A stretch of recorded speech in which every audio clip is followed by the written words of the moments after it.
اب ہمارے پاس حل کیا ہے کہ ہم کس طرح ان عادات سے اپنی جان چھڑا لے اور ہمارا ایمان کمزور ہونے سے بچ جائے۔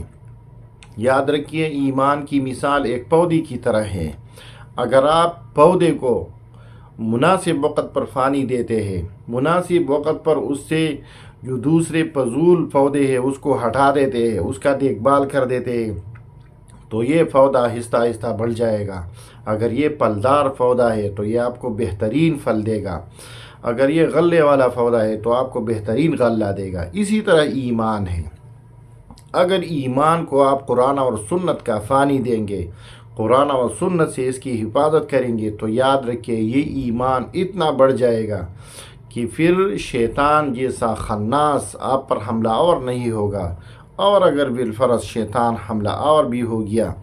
تو کم از کم یا تو آپ دھوکہ نہیں ہوں گے، لیکن اگر دھوکہ ہو بھی گئے تو فوراً اللہ جل شانہ آپ کو استغفار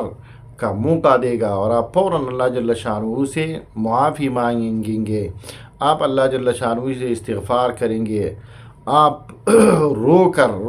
کر اللہ جل شانہ سے اس گناہ پر پشیمان اور نادم ہو جائیں گے۔ تو یاد رکھیے، ایمان کی حفاظت قرآن اور سنت سے کیجیے۔